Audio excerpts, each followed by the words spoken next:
invito pues a agendarse y que ojalá puedan participar de la gran mayoría.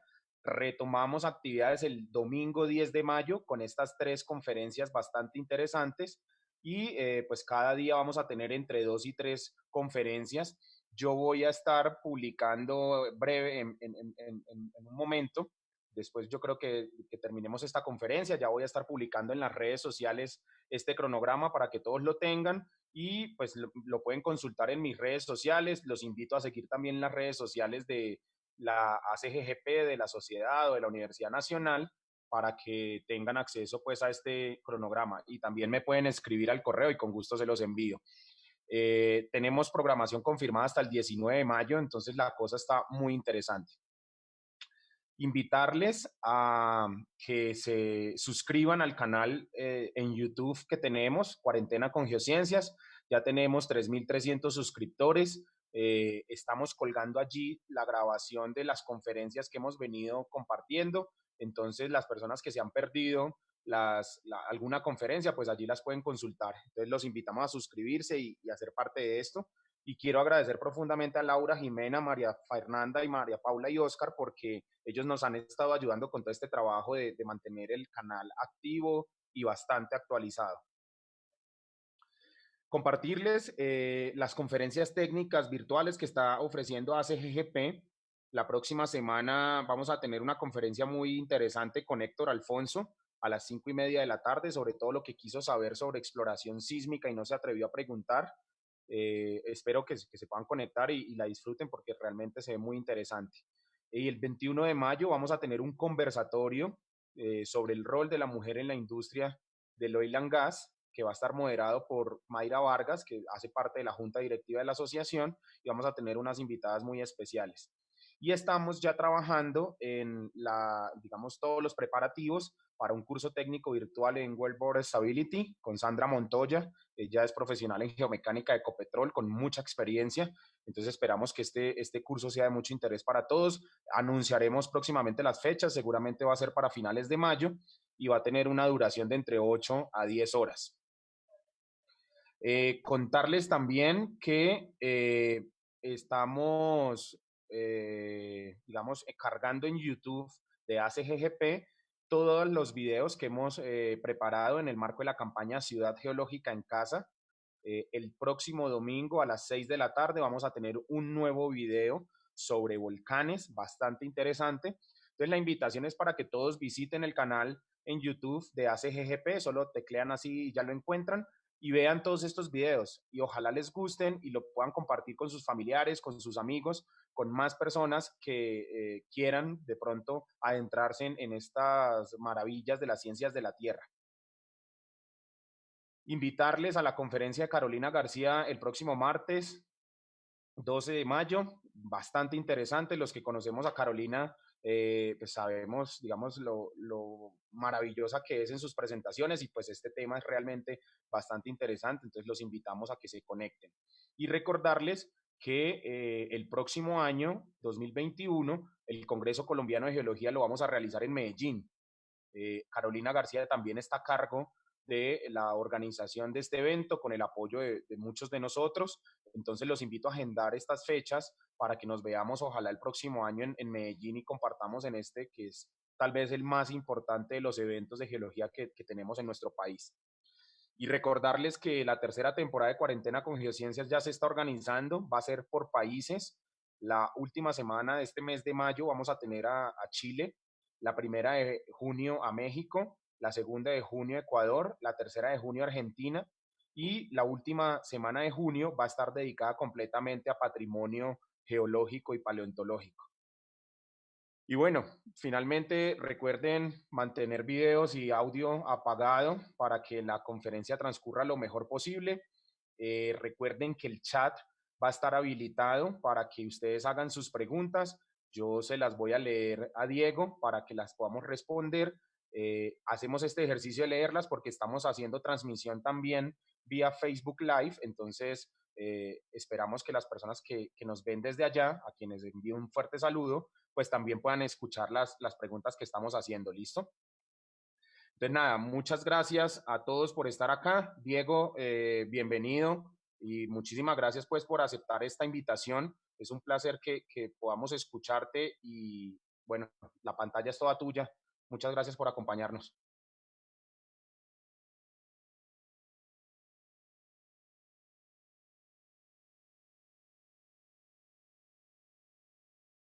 Bueno, buenos días a todos.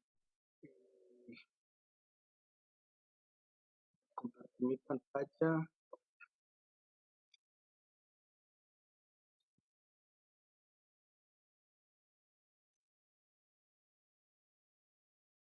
No, no, a ver, antes que nada, pues muchas gracias por el espacio. Pienso que en medio de la crisis, estos son los espacios que nos permiten de alguna manera crecer como comunidad científica y de alguna manera tener la oportunidad de que el conocimiento tenga acceso a todos desde sus casas, ¿no? De alguna manera, conocimiento muy variado, que a la final es lo que creo y nos hemos dado cuenta con estas crisis que la capacitación y de alguna manera incrementar la masa gris y el criterio, digamos, en las diferentes ramas de la ciencia es lo que realmente trae avance y desarrollo, ¿no? Entonces, ante nada, pues muchas gracias.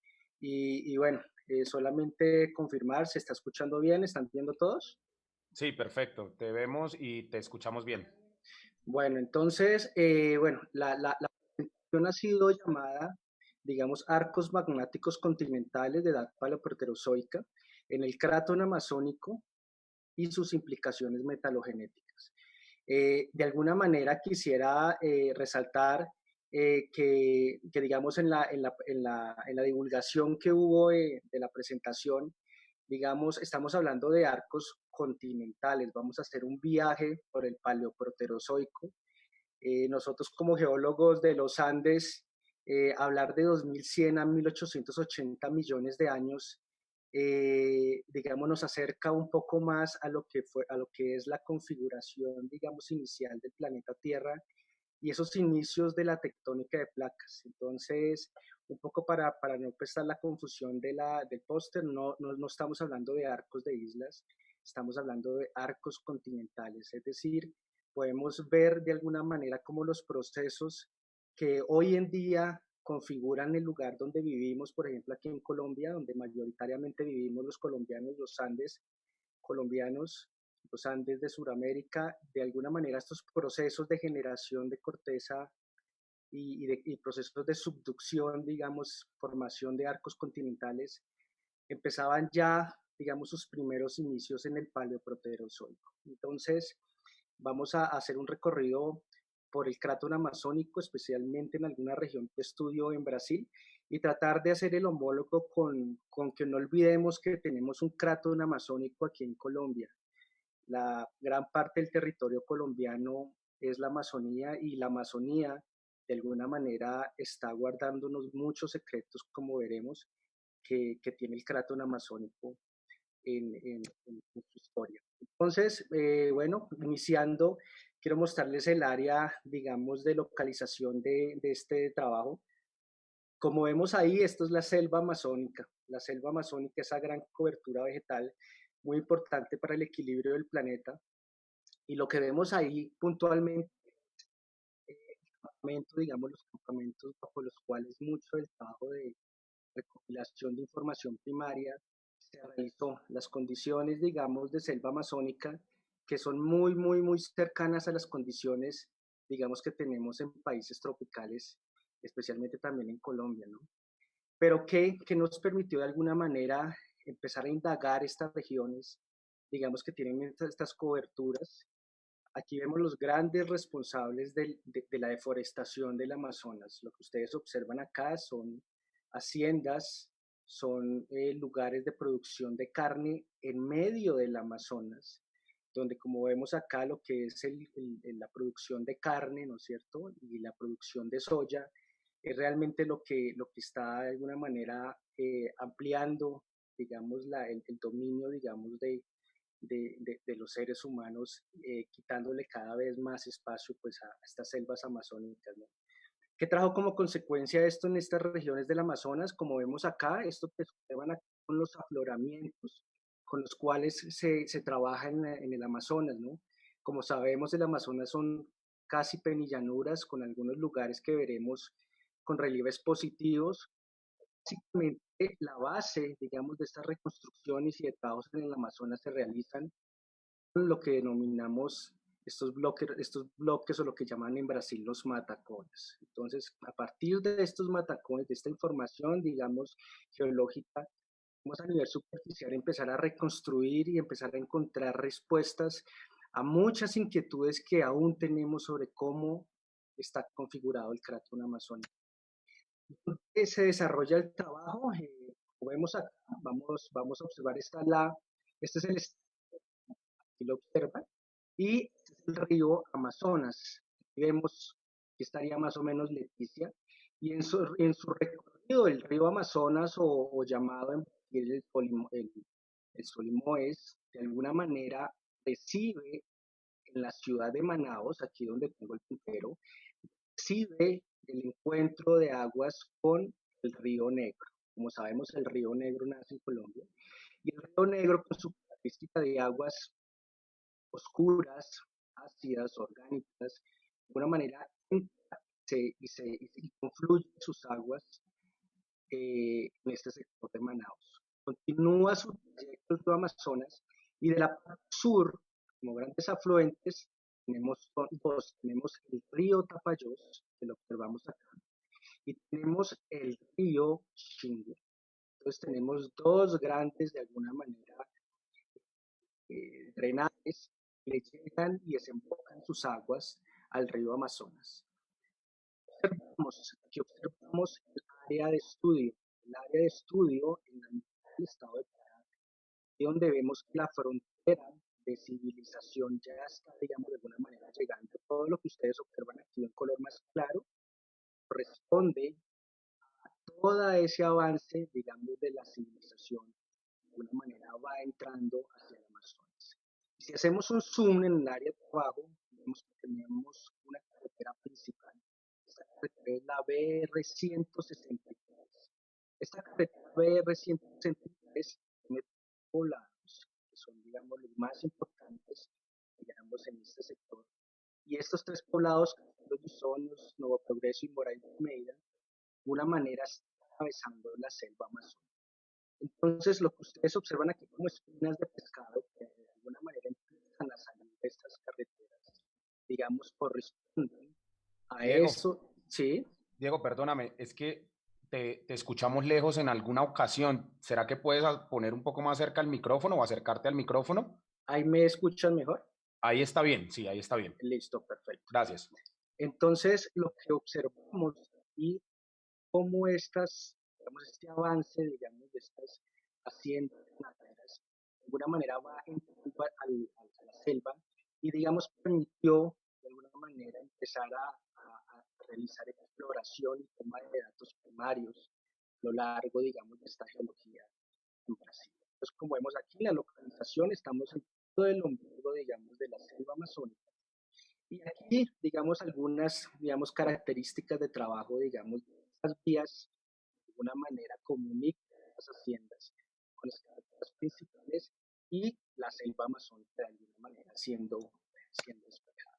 Entonces, si hablamos geológicamente del crátón amazónico, es importante tener en cuenta, el crátón amazónico es, como estructura geológica, es una única estructura geológica, la cual se encuentra dividida por las coberturas sedimentarias del río Amazonas, asociadas a la cuenca del río Amazonas.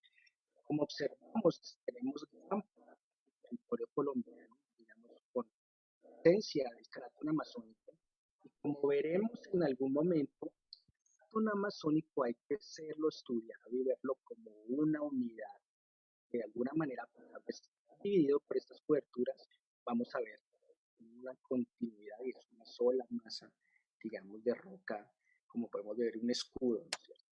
Entonces, ¿qué observamos? Observamos que en las diferentes propuestas relacionadas a la configuración del carácter amazónico, hay que tener en cuenta que las diferentes propuestas que hay de configuración no corresponden a mapas geológicos, son mapas geocronológicos, los modelos de Cordani, pasando por Tassinari, Macambira, Santos, las diferentes propuestas, lo que han intentado realizar es una correlación geocronológica. ¿Por qué es importante esto? Entonces pensamos que en estos mapas hacemos el homólogo como si fueran mapas geológicos y determinamos a veces un solo ambiente para estas cajas que corresponden a esas rocas con edades, digamos, bajo el mismo intervalo temporal.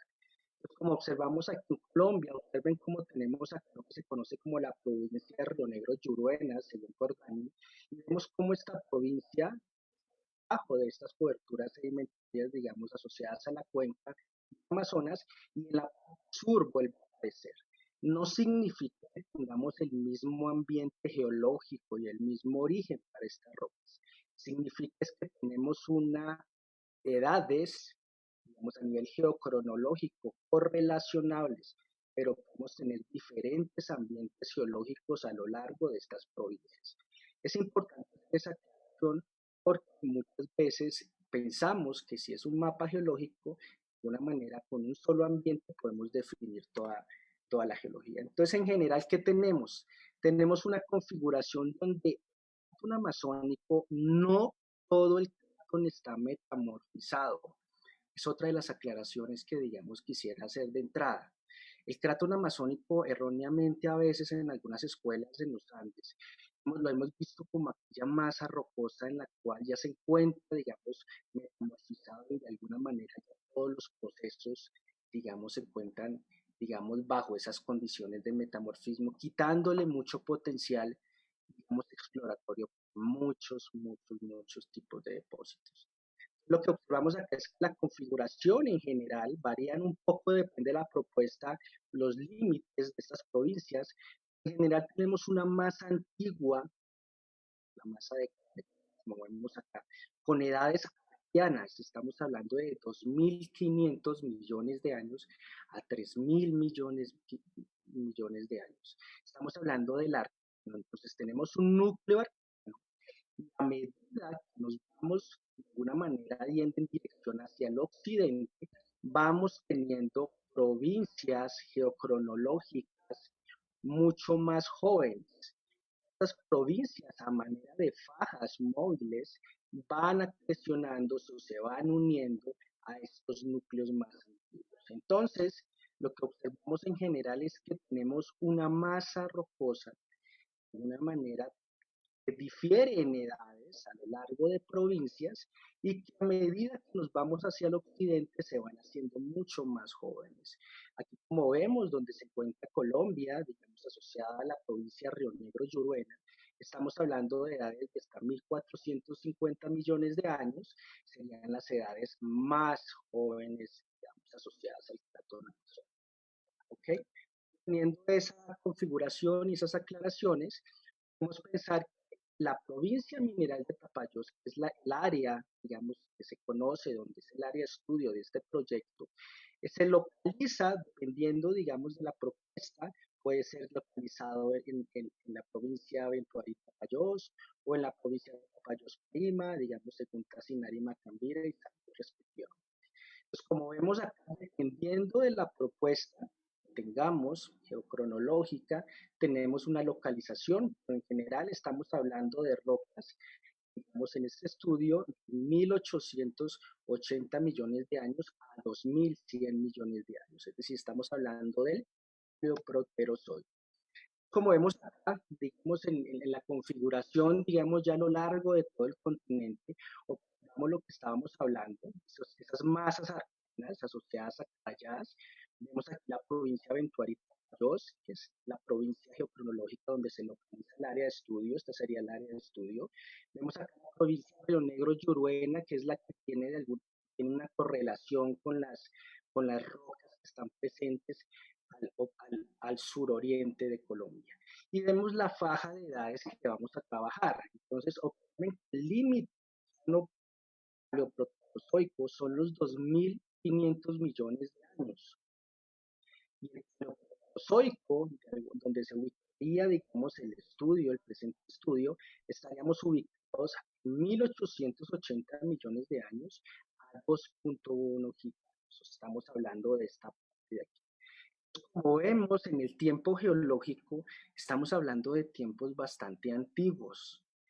Lo espectacular de como veremos más adelante es muchas de las rocas presentes en esta faja, digamos, cronológica no se encuentran metamorfizadas y guardan y preservan sus características originales de cómo se originaron. Como vemos acá, estamos cerca, sabemos que la tectónica de placas a final del Arqueano comienza a funcionar. Entonces estamos hablando de esos primeros inicios donde la tectónica de alguna manera comienza a configurar el planeta, lógicamente con unas temperaturas mucho más cálidas y calientes que las actuales, posiblemente con configuraciones no muy estables, digamos, a lo largo de los diferentes ambientes geotectónicos, pero ya existían los procesos homólogos actuales. En estos casos, muchas veces no es parecido, no se da, digamos, consecuente el dicho del que el presente es la clave del pasado, pero nos da indicios un poco, digamos, de lo que podríamos ver en ese momento en cuanto a evolución del planeta. Entonces, como vemos acá, tenemos el mapa, tenemos Brasil, y en el mapa de Brasil tenemos las diferentes, digamos, áreas, digamos, relacionados a presencia de minerales económicos, como veremos aquí está subdividida en diferentes, como decir, provincias minerales. Y tenemos aquí el área de estudios, se localiza en la provincia mineral de Tapajós, que es la número. Es tan importante la provincia mineral de Tapajós. Resulta que es conocida esta provincia por la gran cantidad de oro, dominantemente por muchos años aluvial, digamos, en esta zona de la selva amazónica. Toda esta cantidad de oro de alguna manera han existido inquietudes relacionadas a su origen, de dónde provienen esos metales preciosos presentes en la provincia mineral de Papayos. Existen algunas propuestas, existían algunas ideas y algunos puntuales lugares de depósitos, digamos, primarios.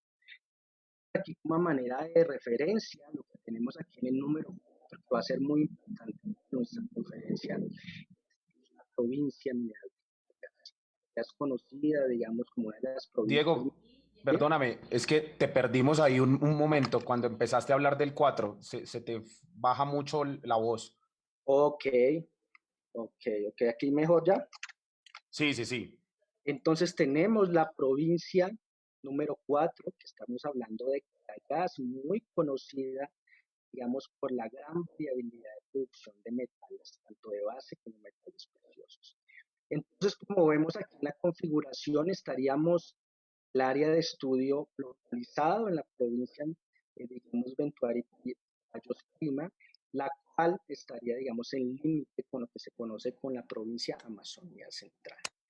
Entonces, si nosotros miramos en estas configuraciones de estos sectores productores o provincias, digamos, polimetálicas con potenciales, digamos, diferentes metales base preciosos, vemos que la provincia de Tapajós, que será el área de estudio, tiene una correlación, de alguna manera metalogenética, con zonas, digamos, de Carayas. Y como vemos aquí, entre las dos zonas o estas dos provincias, existe un vacío del cual hablaremos también, que es muy importante, nos permite de alguna manera reconstruir cuál sería la evolución metalogenética que produjo las mineralizaciones en la provincia mineral de Tapajós.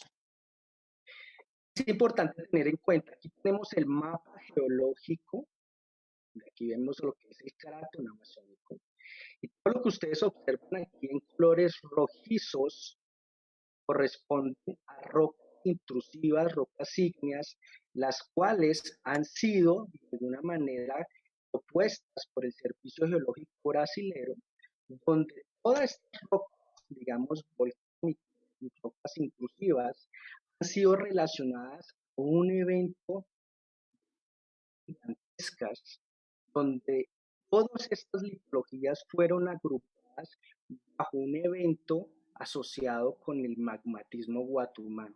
Se proponía que este magmatismo guatumano, responsable de toda esta cantidad y este volumen de intrusivas y volcánicas, de una manera estaban relacionadas a un ambiente anorogénico, es decir, un ambiente, digamos, alcalino.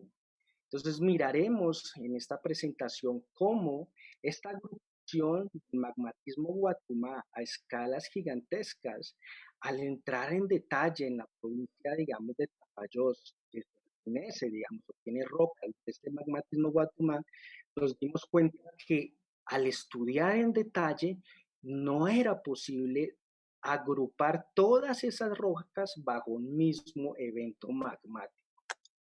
Entonces, entrando ya en el área, vamos a ver aquí vemos todas esas rocas, digamos, rojizas, colores rojos, colores violetas, corresponden a rocas intrusivas según el mapa geológico de Brasil, elaborado por la CPRM. Y todo lo que observamos aquí en rocas cafés, colores naranjas, corresponden a rocas volcánicas que, como les comentaban, llevan el origen a un solo evento denominado Guatumá, de ambiente anorogénico. Se realizó entonces toda la utilización de información primaria de las rocas presentes en esta región y que nos encontramos. Empezamos a aplicar el método científico enfocado básicamente en caracterizar estas litologías y lograr de alguna manera entender esas mineralizaciones, digamos, dominantemente secundarias, oroaluviales, cuál posiblemente podría ser el origen. ¿Serían asociadas a ese evento Guatumá de origen o de características anorogénicas? Encontramos, aquí yo creo que está uno de los ejemplos más bonitos de lo que es la configuración de un sistema volcánico de idénticas, digamos, a nivel de muestras de mano, a las características de litologías presentes en los campos. Estamos hablando, como vemos aquí en el modelo, de rocas ígneas, intrusivas y provinciales, volcánicas y vulcanoclásticas, con características representativas de la configuración de sistemas volcánicos explosivos de edades paleoproterozoicas presentes en la mitad del Amazonas brasileño. Lo que vemos acá son líneas intrusivas con composiciones de los granodioritas, cienogranitos, monzogranitos.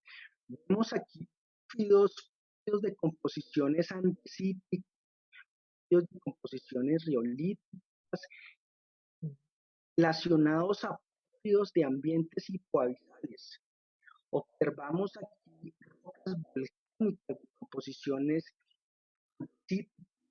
riolíticas y encima de ellas rocas espectaculares de relacionadas a explosiones, a volcanes explosivos, rocas vulcanoclásticas, ovas de caída, ovas de una manera relacionadas con flujos ignimbritíticos en la mitad del Amazonas, lo cual de alguna manera de entrada nos hacía pensar que la configuración simple de un magmatismo anorogénico de magnitudes gigantescas continentales debería ser un poco más estudiado porque las características litológicas nos mostraban que posiblemente existían otro tipo de ambientes asociados a ese magmatismo y en ese periodo de tiempo. Se encontraron rocas sedimentarias coetáneas a estos sistemas volcánicos. Esas rocas sedimentarias asociadas muchas a ambientes de laguna, otras de ellas asociadas a ambientes continentales, ríos, conglomerados, areniscas, todas ellas oxidadas, es decir, asociadas a ambientes continentales. Es decir, teníamos sistemas volcánicos asociados con rocas sedimentarias continentales. Estas rocas continentales con estructuras como mar corriente, estratificación cruzada, zonas con conglomerados, asociadas a uno de los periodos que, como conocemos, existían digamos, presencia de oxígeno en la atmósfera, digamos, de una manera en el Paleoproterozoico teníamos presencia de oxígeno en la atmósfera. Ya como ustedes muchos saben, los Banded Iron Formation presentes en rocas arqueanas mucho más antiguas ya mostraban que los procesos de oxidación, muchas veces asociados a ambientes subacuáticos, a microorganismos ya fotosintéticos generando oxígeno, ya en el Paleoproterozoico este oxígeno estaba presente en la atmósfera, oxidando estas coberturas sedimentarias de ambientes continentales. Entonces, ¿qué nos empezamos a notar? Si empezamos a utilizar uno de estos litotipos, como vemos acá, tenemos litotipos en niveles corticales de más de 5 kilómetros, por ejemplo, asociado a rocas intrusivas, afloramientos de estas rocas intrusivas con sus cánulas de erosión y de meteorización superficial, aquí lo vemos. Observamos que estas rocas se encontraban alteradas hidrotermalmente, que observamos la variabilidad en la presencia, digamos, y en el dominio, digamos, de feldespato potásico asociado a alteración potásica. Como sabemos, en los ambientes calcioalcalinos, normalmente asociados a arcos continentales, a subducción de corteza oceánica bajo corteza continental, tenemos alta presencia de fluidos. Una de las características importantes y que difiere de los ambientes anorogénicos es la alta presencia de fluidos hidrotermales o fluidos en estado supercrítico, como se conoce.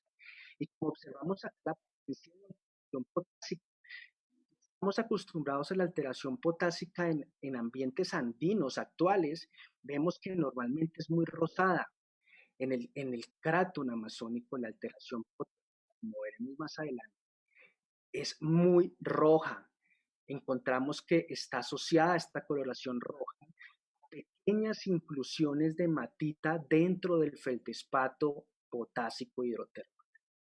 Muchas veces ha sido confundido con hematización, realmente constituye es alteración potásica, digamos, rica en hematita.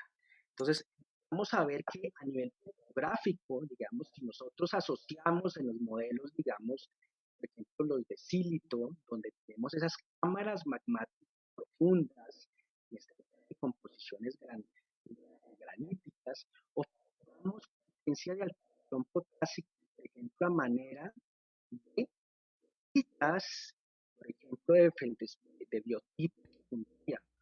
Otras veces, Diego, sí. perdóname, es que te perdimos ahí. ¿Podrías repetir esa diapositiva? Es que parece que es la conexión y entonces se pierde el sonido. No te Ok, escuchamos bien esa parte. Gracias. ok, no hay problema y gracias por avisar cuando ocurra. Y lo que vemos aquí son las rocas intrusivas asociadas con estas cámaras magmáticas. En los modelos, por ejemplo, de sílito, digamos, serían las que alimentan, digamos, los sistemas un poco más cercanos a la superficie. Lo que encontramos fueron alteraciones potásicas a manera de sistemas de vetillas, de vejiga secundaria. Y, por ejemplo, aquí vemos de plagioclasa siendo reemplazados por feldespato potásico. Esto nos llevó a la inquietud de que estas rocas profundas, presentaban alteraciones potásicas y alteraciones hidrotermales que no eran normales en un ambiente anorogénico como el puesto. Se encontraron gabros en estos sectores, gabros sin metamorfismo, pero que en algunos otros sectores con trabajos ya desarrollados, gabros que posiblemente tenían bajos grados de metamorfismo. Van a ser muy importantes estos bajos grados de metamorfismo para la evolución y la propuesta de la configuración geológica y tectónica que miraremos en el futuro. Aquí vemos los sistemas porfiríticos encontrados, a manera, digamos, de rocas intrusivas y coabisales, pórfidos, composiciones riolíticas, andesíticas, presentes en tapallos sin metamorfismo y totalmente correlacionables a manera textural, iguales a rocas presentes en los Andes actuales. Es decir, nos mostraba que los procesos geológicos en ese momento se homologaban bastante a los que estamos viendo que hoy en día ocurren. Esto, si observamos, digamos, a manera del modelo de Silito, respondían a aquellas rocas, aquellos pulsos, aquellas cámaras menores magmáticas, no mayores a 2 kilómetros de diámetro, asociado a los pórfidos. Estas rocas fueron las rocas que mayor cantidad de alteraciones hidrotermales, digamos, presentaron. Se encontraron alteraciones hidrotermales asociadas a alteración básica, muchas veces rica en biotita secundaria, muchas veces rica en feldespato potásico. Se encontraron alteraciones profilíticas, asociaciones de clorita, epídota, reemplazando estas texturas, estos pórfidos, mostrando que teníamos típicos sistemas magmático-hidrotermales en la mitad del Amazonas de edades paleoproterozoicas. Relaciones exíticas también presentes. Vemos aquí rocas volcánicas, aquí vemos riolitas, vemos aquí andesitas, andesitas basálticas, asociadas a esas partes o esas configuraciones de esos edificios volcánicos donde teníamos salida de material y teníamos la presencia de rocas efusivas presentes en Tapajós. Estas rocas efusivas, como vemos, asociadas a esta configuración de estos sistemas volcánicos presentes, y una de las características más bonitas encontradas son las rocas vulcanoclásticas asociadas con explosiones subaéreas donde teníamos material piroclástico que caía y formaba ovas, digamos, asociadas a esos materiales vulcanoclásticos, y teníamos asociado a los flujos de ladera, los flujos calientes, de una manera configuran lo que se conoce como las ignimbritas. Es decir, teníamos sistemas volcánicos explosivos presentes en esa época, lo cual por composiciones muchas veces no se relaciona y no es coherente con ambientes anorogénicos.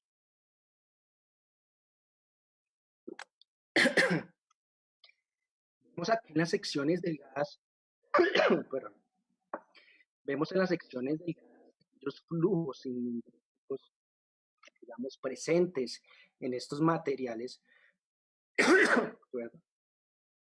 donde tenemos aquí, como vemos, fragmentos, por ejemplo, de esos corroídos asociados a los flujos que, digamos, por inestabilidades mineralógicas teníamos disolución asociada a la generación de esos flujos ignimbritos. Estos flujos ignimbritos estamos hablando de edades paleoproterozoicas, ovas de caída asociados a material piroclástico de estos volcanes que hacían erupción subaérea en la región.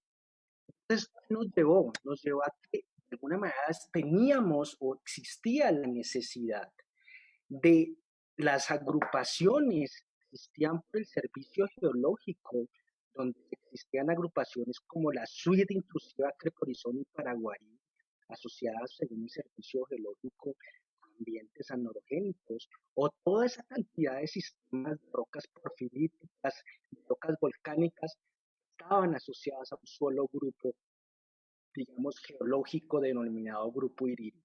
Empezamos a empezar a mirar si dentro de estas rocas podían existir diferenciaciones, dadas las características que estábamos viendo de materiales que no parecían tener correlación todos a un ambiente anorogénico continental.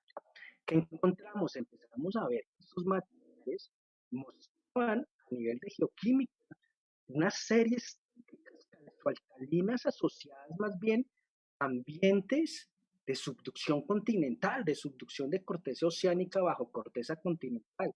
Veíamos que a nivel composicional las series calciocalinas, muchas de ellas por su alto grado de contenido de potasio, cercanas, digamos, a las heces chochoníticas, probablemente por la gran cantidad de alteración potásica hidrotermal presente. Como veíamos, las rocas dominantemente peraluminosas, con algunas en el campo de las metaluminosas, y todas ellas asociadas a unos ambientes tardío y poscolisionales. Es decir, estábamos hablando que estaba presente un arco en Tapajós, y que la mayoría de rocas presentes no correspondían a esos ambientes. Nos llevó a esto, a preguntarnos, oye, entonces tenemos que de alguna manera empezar a subdividir y observar el potencial de estas rocas para la presencia de alteraciones hidrotermales. Aquí ustedes observan un bonito resumen de lo que son litologías relacionadas con ambientes magmáticos hidrotermales, y vemos alteraciones tipo pórfido tal cual como se observan en los años. Alteraciones clásicas, aquí ustedes observan relictos de plagioplaza, y la mayoría de las plagioplazas siendo reemplazadas por alteración potásica, por feldespato potásico rico en hematita. Vemos aquí alteraciones sensíticas caracterizadas por cuarzo, pirita, sericita, muscovita fina presente en estas rocas. Vemos aquí alteraciones propilíticas en las rocas volcánicas Diego, asociadas. ¿Sí? Diego, es que por interno me escribió una persona haciéndonos dar cuenta de algo muy extraño, y es que cada vez que tú mueves el puntero se genera interferencia y eso hace que no te escuchemos bien. Ok, Es raro, es raro. bueno, ahí nos adaptamos. Gracias, sigue. Bueno, entonces, como ustedes observan, en la parte, digamos, de la gráfica 3, donde aparecen las alteraciones tipo pórfido, vemos alteraciones propilíticas asociadas con carbonatos, clorita, epídota en estas rocas. Y como ven en la 4, alteraciones cloríticas, digamos, típicas de sistemas magmático y hidrotermales tipo pórfido. Y como vemos en las alteraciones tipo epitermal, digamos, empezamos a ver caracterizaciones de ellas. Digamos, fueron unas bonitas sorpresas donde observamos acá esencia de muestras con, al parecer, bogisílica, muchas de ellas ricas en arcillas blancas, caolinita, muchas de ellas asociadas en campo a lo que parecían ser antiguas calderas volcánicas en la mitad del Amazonas. Características diferentes, también con configuración de sistemas betiformes, al parecer de mucha más baja temperatura, asociadas con texturas, digamos, de alguna manera crustiformes, asociadas a sistemas de vetas en el Amazonas brasileño. Entonces, ¿esto nos llevó a qué? Nos llevó a correlacionar estas litologías y estas alteraciones hidrotermales a los modelos, digamos, propuestos, por ejemplo, por Silito, donde de alguna manera podemos encajar todas estas características que nos estaban mostrando que más allá de un único evento anorogénico de escala continental, teníamos dentro de estas rocas una diferenciación de diferentes ambientes geológicos y diferentes niveles corticales que nos mostraban la configuración de estos volcanes. Como vemos acá, alteraciones potásicas, digamos, de alguna manera asociadas con estas litologías que vimos, ¿no? Con sistemas porfiríticos, rocas intrusivas, donde teníamos alteración potásica, normalmente rica en feldespato potásico, a veces rica en biotita secundaria. Teníamos las partes más distales, un poco más frías, asociadas a las zonas propilíticas, con alteración propilítica y clorítica, como vemos dominantemente presentes en los pórfidos, a veces, digamos, pórfidos andesíticos o lavas andesíticas, como observamos, digamos, reemplazando dominantemente los minerales máficos, pero mostrándonos que habían un gradiente de temperatura presente en el lugar. Como vemos acá, los sistemas más superficiales o asociados a sistemas tipo epitermal, vamos a encontrar estas asociaciones de minerales arcillosos, de micas blancas, de alguna manera empezaban a relacionarse con algunas alteraciones hidrotermales. Por ejemplo, alteraciones argílicas, alteraciones sericíticas y alteraciones argílicas avanzadas, presencia de alunita en estas rocas. empezamos a, de alguna manera, sobre el mapa geológico, a observar los puntos donde habíamos tenido esas manifestaciones, digamos, de rocas con alteraciones al parecer epitermales, y observamos que muchas de esas manifestaciones se encontraban geológicamente, según la cartografía, sobre rocas intrusivas, sobre litologías que de alguna manera en campo se observó que no correlacionaban con el mapa. Es decir, y es normal realizar cartografía geológica en estas zonas, digamos, llenas de selva amazónica. De alguna manera no es fácil y estos mapas, digamos, necesitaban ser actualizados y asociados a lo que habíamos encontrado en esta parte puntual. Encontramos alteraciones sericíticas, como que ustedes observan acá, algunas veces bolones, sericítica, cuarzo, pirita, mucha pirita y mucha sericita asociados de manera pervasiva, asociado a la alteración hidrotermal presente en estos materiales.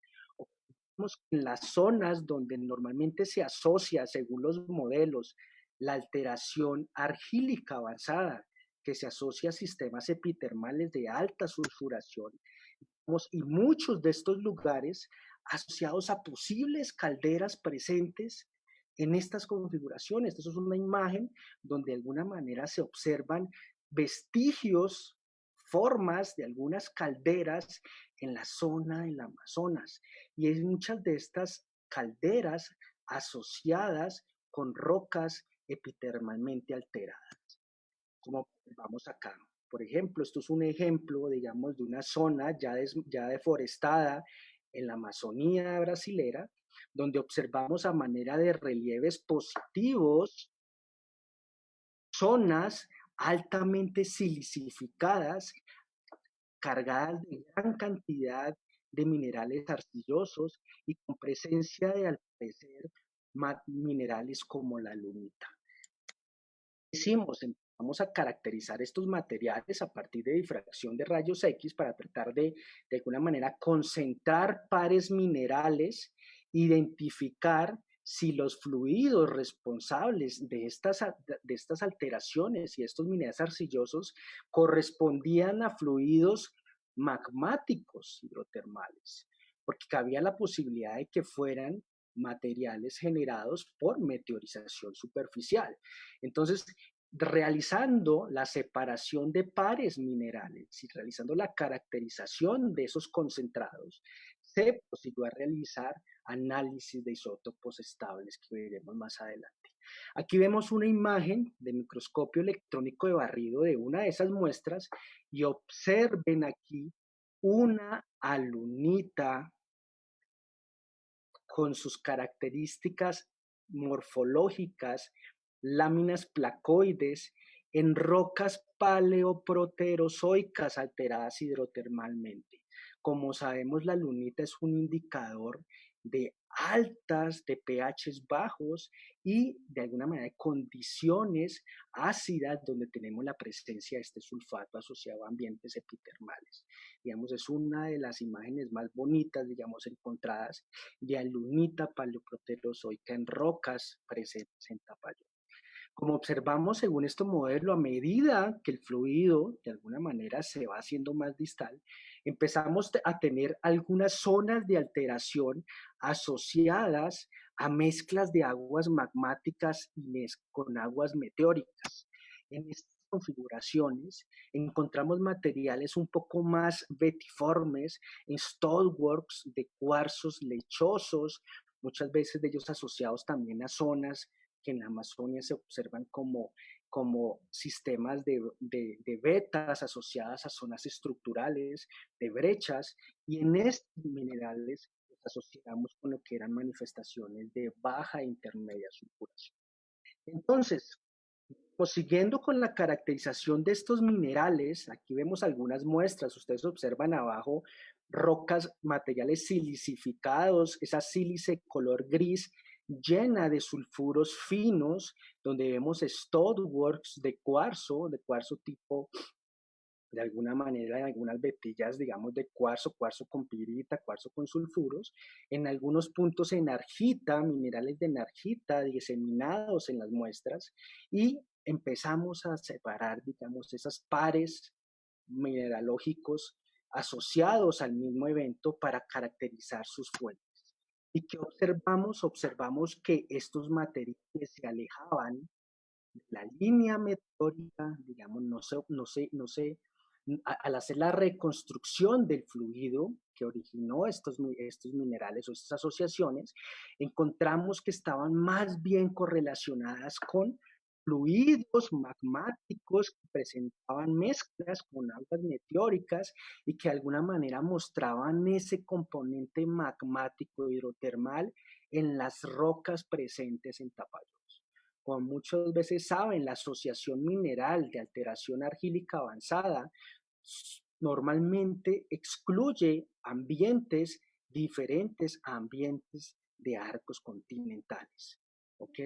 Entonces, empezamos a observar que siguiendo nuestras metodologías, empezamos a ver que la diversidad de edades que existían en esas rocas plutónicas no hacían posible que fueran asociadas a un solo evento características continentales, como se había propuesto inicialmente como el magmatismo Guatumá, y que a partir de esas rocas plutónicas con alteraciones hidrotermales podríamos identificar más de un pulso, digamos, o evento magmático, que muchos de ellos podían ir desde más allá de los 2100 millones de años hasta pulsos, digamos, de 1900 millones de años. Es decir, teníamos diversos ambientes originarios de rocas magmáticas y asociadas con algunos de esos pulsos teníamos la presencia de algunos pórfidos con algunos pulsos,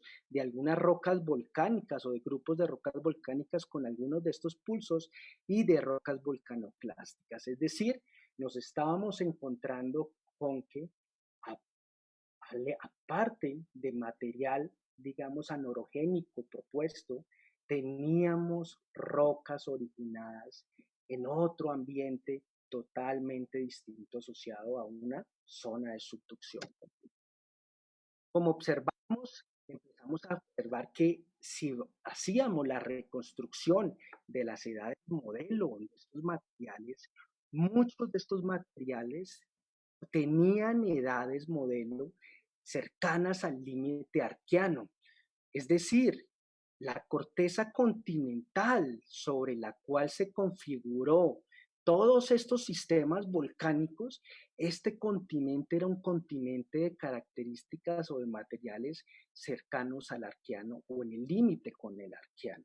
Es decir, esto nos llevaba a pensar que teníamos un basamento con edades arqueanas, cercanas al arqueano, asociado probablemente a esa parte que veíamos en el cráton amazónico asociada con Carayás.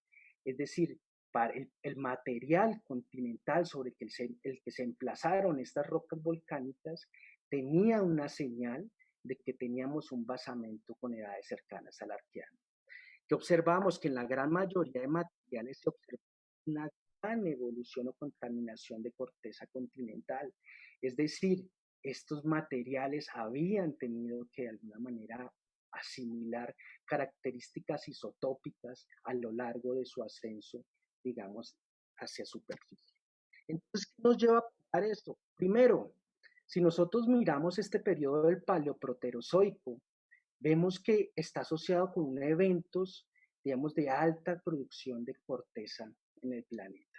Asociados con estas grandes producciones de corteza, se asocian diversos depósitos minerales asociados a esta, digamos, a esta evolución geotectónica donde ya la tectónica de placas estaba funcionando. Esa es una de las características que de alguna manera tenemos que observar y es que ya se estaban produciendo sistemas magmático-hidrotermales asociados a estos ambientes. y asociado con estos ambientes toda la variabilidad de riqueza en depósitos desde pórfidos, sistemas epitermales, sistemas, digamos, asociados a estos ambientes geotectónicos. Teniendo en cuenta esta configuración, es importante tener en cuenta también algo, y es que observen que era que habíamos visto donde se realizó el trabajo. Estas son algunas lugares donde hay manifestaciones, digamos, de características epitermales, asociaciones minerales relacionadas con características epitermales, donde se configuran depósitos posiblemente primarios, depósitos primarios, digamos, relacionados a presencia de metales preciosos y metales base. Si observamos Carayás, que es la otra de edad arqueana, muy rica, digamos, en depósitos, observamos que el basamento o la base sobre la que se configuraron estos sistemas volcánicos muestran o rocas, digamos, presentes al final del arqueano, contaminando y de alguna manera siendo responsables de esa parte continental de esta configuración. Y si observamos, existen estructuras nivel de geofísica, diferentes estudios con diferentes colegas que hicieron parte y que han hecho parte a lo largo, digamos, de este proyecto, digamos, mostraban que estas estructuras profundas se pueden de alguna manera correlacionar desde Carayás hasta Tapajós. La región que ustedes ven es la región de Xingú, muchas de ellas asociada también a una reserva forestal, lo que ustedes observan ahí sin deforestación, es una reserva forestal que se encuentra entre estas dos regiones de alguna manera caracterizadas, lo que nos muestra que posiblemente estas zonas de subducción, si nosotros miramos las edades, de una manera nos muestra que las antiguas suturas profundas posiblemente correspondían a la sutura de subducción asociada a alineamientos este-oeste. Digamos, hay toda una investigación apoyada en publicaciones científicas del grupo de trabajo, digamos, asociadas a este tipo, digamos, de planteamiento de esta configuración. Entonces, ¿por qué es importante? Resulta que, digamos, este proyecto de investigación o estas ideas, digamos, no vienen, digamos, producto de netamente esta investigación. Esta investigación ha sido el producto de, digamos, en el momento, digamos, que entró al grupo, ya existían varios trabajos y varios años, décadas de trabajo asociadas a la idea inicial de Caetano Giuliani, que es la persona, digamos, que inicialmente entró a la región y comenzó a preguntarse cuáles serían realmente los orígenes de estas mineralizaciones que tenemos presentes en el cráter amazónico. Porque como todos sabemos, la presencia de depósitos magmático-hidrotermales en zonas cratónicas ha tomado mucha fuerza en los últimos años después de los descubrimientos, por ejemplo, de pórfidos en la región de Tapajós, que ya miraremos, pórfidos de cobre han sido encontrados en la región de Tapajós y en diferentes otras regiones cratónicas. Pero digamos, desde el momento, digamos, las primeras vicios o ideas, digamos, a cargo del profesor Caetano Giuliani, fueron desarrolladas durante varias décadas por diversos especialistas, donde cada uno realizó sus aportes y de alguna manera aquí estoy como representando la confluencia de todas esas ideas a manera de una propuesta, de un modelo, digamos, tectónico y un modelo geológico y metalogenético para esta región. Entonces lo que tenemos es que si asociamos todas esas rocas intrusivas más antiguas con las partes volcánicas de edades más antiguas y las rocas porfiríticas más antiguas, veremos que tenemos un pulso o la presencia de un arco, de un primer arco que hemos llamado arco tapallónico continental 1. Este arco tapallónico fue emplazado en un momento, digamos, de rocas, y este primer pulso, digamos menor, más o menos se asocia con 2.100 millones de años a 1.970 millones de años, con presencia de depósitos o sistemas de baja, intermedia y alta sulfuración con sistemas porfiríticos con sus alteraciones hidrotermales. Luego tenemos un segundo pulso, mucho más joven, siendo el pulso más importante a nivel de fertilidad metalogenética, la cantidad de zonas con vestigios, digamos, de alteraciones epitermales y presencia de actividad volcánica, actividad vulcanoclástica, asociada a lo que hemos denominado el arco continental Tapajós 2. Si observamos, esta sutura tendría una dirección este-oeste y a medida que nos vamos hacia el norte, de alguna manera tendríamos la parte continental. Es decir, si nos devolvemos a este mapa, estamos hablando del continente, sería la parte norte de estudio de Tapajós. Y tendríamos acá lo que serían las suturas, y al sur de las suturas tendríamos la corteza oceánica, digamos, asociada a esa subducción. Pero viene una gran pregunta, ¿y dónde están esos vestigios de esas rocas asociadas con corteza oceánica? Existen formaciones, digamos, sedimentarias asociadas con sedimentos marinos de estas edades, lo que se conoce como el grupo Yacarecanga, pero solo se han observado estos sedimentos. En el área, dado por las condiciones que ustedes han visto, digamos, de trabajo, estamos en la búsqueda de los vestigios de esa corteza oceánica hacia el sur, porque tenemos su presencia a manera de toda esa cantidad de fluidos, de magmas oxidados, de magmas ricos en fluidos hidrotermales, pero la presencia de esta corteza oceánica, hay dos alternativas: o fue consumida totalmente, y en este momento tenemos hacia el sur lo que es el terreno de Alflores, que es un terreno, digamos, mucho más joven, y la corteza oceánica, digamos, en este momento, en esta configuración, no la hemos encontrado.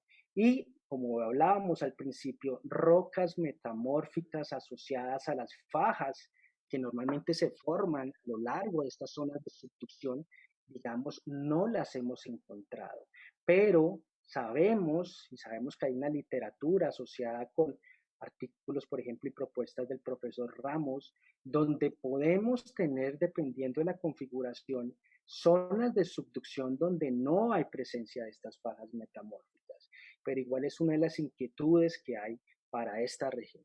Entonces, esto que nos permite ver que realmente, ese magmatismo anorogénico de escala continental que había sido agrupado, digamos, en la región de Tapajós, no correspondía totalmente al ambiente anorogénico, sino que teníamos dominantemente rocas de ambientes calcioalcalinos, y al final del periodo, si en edades mucho más jóvenes, de 1880 a 1870 gigaños, observamos rocas con afinidades alcalinas, y han sido reportadas rocas con afinidades anorogénicas, es decir, asociadas a un evento de rift.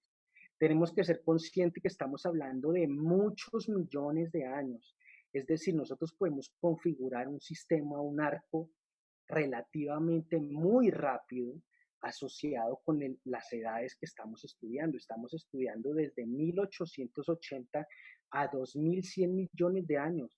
Es probable que no solamente existan dos arcos tapallónicos continentales, es posible que existan más. Lo que hemos logrado encontrar es que hay una configuración diferente geoquímica que no se asocia todo a un mismo evento anorogénico en la región del crátano amazónico, y que existen zonas en el crátano amazónico que tienen potencial para sistemas magmático-hidrotermales como los que hoy se encuentran en los Andes, por ejemplo, de la actualidad. Entonces, podemos preguntarnos, primero, estos volcanes, ¿cómo se preservaron? Entonces, si nosotros vemos aquí, está la, digamos, que hemos estudiado, la cartografía geológica que está superpuesta, podemos pensar, ojo, es muy bonito ver en Tapajós como en la selva amazónica, a pesar de ser una penillanura, ir caminando sobre rocas volcanoclásticas como las mostradas, y de un momento a otro encontrarme con rocas intrusivas de 5 kilómetros, 10 kilómetros de profundidad. Esto nos muestra que probablemente la configuración estructural a manera de bloques permitió que algunos de estos bloques se preservaran las partes más superficiales de estos sistemas o estos arcos continentales, de alguna manera siendo bloques activo de exploración para sistemas epitermales, por ejemplo, o con el potencial en el corte bajo, sistemas porfiríticos esperando a ser descubiertos, o rocas intrusivas nos demuestren profundas que ya estos bloques han sido erosionados a niveles donde ya no tenemos esas partes, digamos, potencialmente mineralizadas de estos ambientes. Entonces, esto lo que nos enseña es que muchas veces zonas poco conocidas asociadas al cratón amazónico pueden esconder una historia geológica y metalogenética muy diferente a las generalidades que muchas veces los primeros estudios intentan realizar. Es importante entonces tener esto. ¿A qué va? Estamos en Colombia. Observen que esta es la parte suroriental de Colombia. Todo lo que ustedes observan de color rosado son rocas pertenecientes a la provincia Río Negro, Yuruena, del crátón amazónico. Estamos hablando de rocas mesoproterozoicas. Y estos ambientes mesoproterozoicos, la idea viene a que no debemos generalizar y pensar que estamos hablando de que todo fue generado en un mismo ambiente. Pueden existir diversos ambientes geológicos asociados a rocas de las mismas edades, lo que nos permite de alguna manera ver que la presencia del arco del cratón amazónico en Colombia puede traernos, digamos, objetos de investigación asociado a la presencia de sistemas, digamos, de diferentes ambientes en el territorio colombiano. Bueno, no siendo más, esperando que la charla haya tenido, digamos, y haya cumplido también uno de sus objetivos fundamentales, que es darle fuerza a la investigación en sectores donde normalmente se han pensado que ya han pasado por procesos, incluidos metamorfismos, y donde de alguna manera podemos llegar a pensar erróneamente que no tenemos potencial para la existencia de otros ambientes geológicos preservados y por ende potencial metalogenético para diversos, digamos, tipos de metales, ya sean preciosos o base en estas regiones. Quisiera, ante nada, pues dar el agradecimiento por el espacio, por este espacio que digamos académico de permitir socializar este tipo de investigaciones y digamos quedo presto a cualquier inquietud que tenga el público presente. Muchas gracias. Diego, muchísimas gracias. Tremenda presentación, de verdad que un trabajo muy importante el que hiciste y muchas gracias por compartirlo con nosotros. Te voy a pasar las preguntas que hemos recibido. Tenemos un par de preguntas desde Facebook. Entonces te la voy a leer. Dice, eh, mi pregunta se basa en que si realizaron ensayos de fábrica magnética y de dataciones de inclusiones fluidas. Bueno, digamos como respuesta a lo que es la caracterización del fluido, digamos, y de alguna manera inclusiones fluidas en esas rocas magmáticas y en esas rocas intrusivas, tanto profundas como hipoabisales. En este trabajo se trabajó fue con las características del fluido hidrotermal, digamos, a partir de la firma isotópica que queda en los minerales, digamos, formados como consecuencia del paso de ese fluido supercrítico. Existen trabajos de otros colegas asociados a la caracterización de esas inclusiones, digamos, fluidas, para tratar de reconstruir la evolución, digamos, que tuvieron, digamos, a partir de salinidades y condiciones de presión y temperatura, digamos, estos cuerpos, digamos, magmáticos. De alguna manera, estos estudios han confirmado, digamos, la presencia de altas tasas, digamos, altos grados de salinidad en estas rocas, digamos, asociado, digamos, a esos magmas, digamos, ricos en fluidos y magmas oxidados asociados a estos ambientes calcioalcalinos. Digamos, aquí no se presenta, digamos, como a manera de complemento, pero digamos, a través de los estudios desarrollados en la región, sí hay material asociado a ello. Listo, Diego, gracias. Te paso la siguiente pregunta. Dice, espérame, perdón, es que se me movió. Ah, ya, que si puedes hacer algún tipo de comparación con otros basamentos como el macizo de Arequipa en Perú. Eh, lo importante es lo siguiente, que yo pues al principio hice tanta, digamos, fuerza en que entendamos lo que es el mapa geocronológico, digamos, que han propuesto los profesores Cordani y pues, digamos, los diferentes santos, propuestas, digamos, que ha habido de la configuración.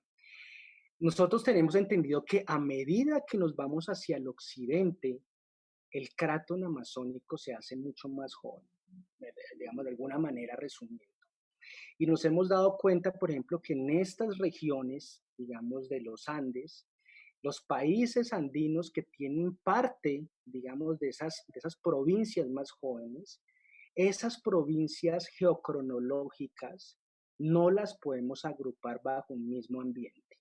La provincia Río Negro y Uruena que aparece en Colombia, que digamos voy a devolverme un poco, la provincia Río Negro y Uruena que aparece en Colombia, si nosotros miramos hacia el sur, ella tiene afloramiento en diferentes partes asociadas, por ejemplo, aquí como vemos aquí tenemos Arequipa, como ustedes observan acá, digamos estaría todo lo que es, digamos, el terreno de Arequipa, y en la parte amazónica observen cómo tenemos desde lo que es la provincia de Río Negro y Uruena, tenemos aquí Rondonia y aquí tenemos la más joven, la provincia Sunsás, como vemos acá. En algunos lugares en Colombia han querido correlacionarla con ella. Lo importante es conocer algo, es que este mapa puede ser tomado como una base geocronológica, pero los ambientes geológicos presentes pueden ser varios coetáneos, es decir, yo puedo tener aquí una parte de Río Negro y Uruena en el sur, puedo tener ambientes anorogénicos y esto no me le quita potencial a que en la parte media pueda tener configuraciones, digamos, de zonas de subducción. Entonces, específicamente estamos hablando de cráton amazónico, flore, en partes orientales de países andinos. Pensaría que la primera, digamos, experiencia exploratoria es configurarme geocronológicamente donde estoy, después de que me localizo ahí, intentar estudiar las rocas sin tener el vicio de pensar que me tengo que amarrar a un ambiente geológico. Entonces, digamos, puntualmente no sabría decir qué tipo de ambientes geológicos podríamos tener en los crátones asociados ahí cercanos a Arequipa, pero lo que sí, digamos, debería dejar la presentación es abierta la posibilidad a tener diferentes ambientes geológicos y por ende metalogenéticos dentro de estas provincias geocronológicas que lo que están haciendo es agruparme por edad, más no por ambiente, la configuración del cráneo. Más bien la idea viene como hacia ese sentido y en ese sentido, de alguna manera podemos todos los países que tenemos presencia del cráton amazónico referenciarnos y partir desde ese punto para nuestras investigaciones o búsqueda de potenciales. ¿Okay? Listo, Diego, gracias. Eh, tenemos la siguiente pregunta. Dice, según Charadia, señala que en rocas granodioritas de gran profundidad de formación, es decir, más de 4 kilómetros, podría haber mineralización y no en rocas hipoabisales.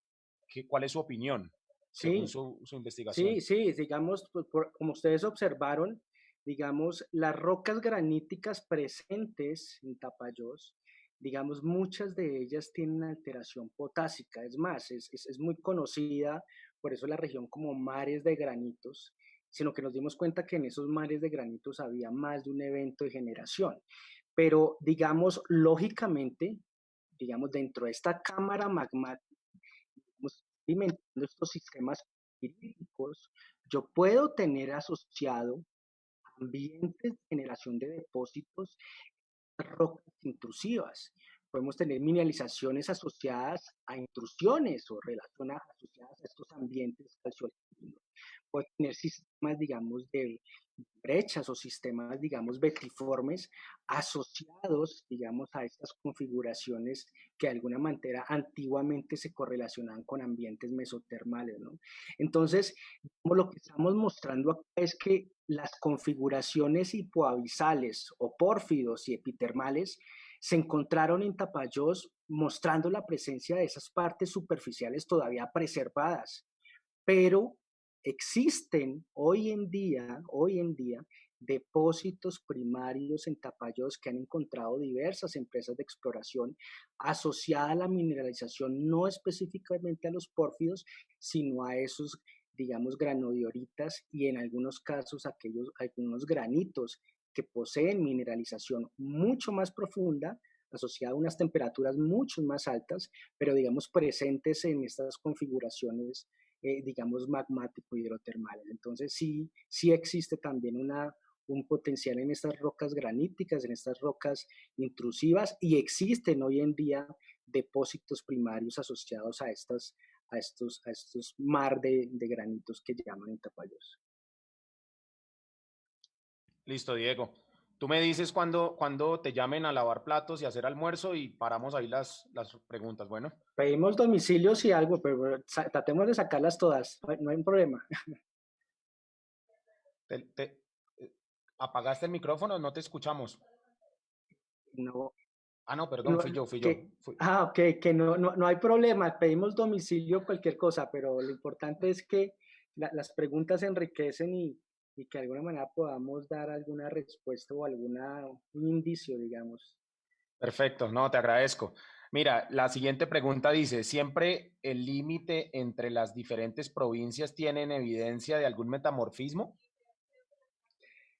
Normalmente esas zonas o esas suturas entre las provincias, hemos dividido el cratón amazónico, es, normalmente existen algunos vestigios, muchas veces esos vestigios ya están totalmente, digamos, ya no los vestigios están totalmente soldados, es decir, digamos, no es que tengamos sistemas de fallas activas o tengamos sistemas de brechas, digamos, activas, es una generalidad, digamos, de que estas diversas, de una manera, cuestiones o digamos, todos estos terrenos de alguna manera han sido colados o han sido pegados, digamos, en rocas mucho más antiguas, generan unas suturas en las cuales es posible ver evidencias estructurales de esos acopes. Muchas veces esas evidencias pues ya están fósiles, ¿no? Digamos, no existe una reactivación, digamos, reciente, pero lógicamente sí son posibles observarlas. Entonces, por lo general, estas suturas sí están asociadas a, a, a características, digamos, estructurales, ya sean antiguos sistemas de fallas, rocas, digamos, que antiguamente actuaron como sistemas de brechas estructurales, corredores. Entonces, sí es posible. Es importante pensar algo, que estas suturas no corresponden a suturas geológicas. Me refiero a que observen que en Tapajós estamos hablando de que posiblemente hay una zona de subducción este-oeste, que nada tiene que ver con estos terrenos o con la estructura del terreno geocronológico, digamos, de alguna manera se ha pegado a una provincia más antigua. Listo, Diego. Creo que la segunda pregunta va en ese mismo sentido. Dicen, ¿por qué la zona de subducción para el magnetismo estudiado es oeste-este y no este-oeste? Oeste, este, oeste.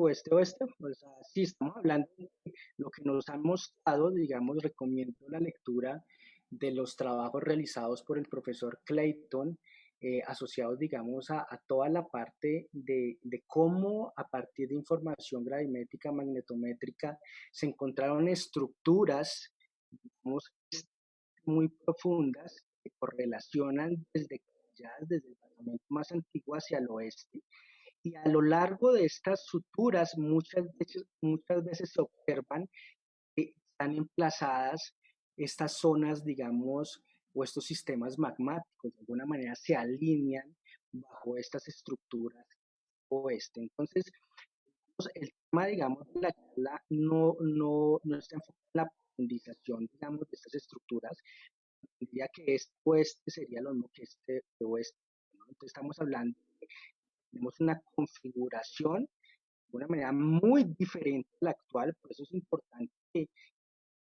la realidad o el presente, digamos, no nos amarre con tabúes de lo que podemos encontrar, digamos, básicamente. estas futuras, estas antiguas zonas de subducción se correlacionan a una orientación este-oeste asociada con estructuras profundas en su correlación con el sector de playas. Listo, Diego. Tenemos otra pregunta. Dice si quizás revisaste la señal adaquítica en tu investigación. No la revisamos, digamos, enfocados con ello. Hicimos básicamente una caracterización de todo ese material, agrupándolo, digamos, si nos encontramos en esos dos grandes grupos y si todo realmente era, digamos, asociado a una geoquímica, digamos, alcalina y nos encontramos pues con esto de que teníamos toda una serie calzoalcalina normal, ¿no? Pero digamos, sé que en este momento hay varios tesistas que están trabajando sobre, digamos, estos trabajos que de alguna manera tuve el placer y tuve el honor de poder haber agrupado los resultados de muchas décadas de trabajo en una propuesta, digamos, de estos arcos denominados tapayónicos, pero sería una muy interesante propuesta, pero no lo hicimos. Bueno, Diego, no tenemos más preguntas. Yo creo que cubrimos muy bien este escenario y nuevamente agradecerte por dedicarnos este espacio y este tiempo, por preparar esta presentación y compartirla con todos nosotros. Fue un gusto escucharte. No. Un gusto que ustedes hubieran dado este espacio y la idea es esa, que empecemos a conocer más nuestro territorio hacia estos sectores surorientales que pueden guardarnos muchas cosas que aún no han sido descubiertas. ¿Okay? Muchas gracias, Diego, y muchas gracias a todos quienes conectaron. Les recuerdo que a las 4 de la tarde tendremos la siguiente conferencia, entonces nos vemos en un rato. Feliz almuerzo para todos, que estén muy bien. Hasta luego, que estén muy bien. Muchas gracias.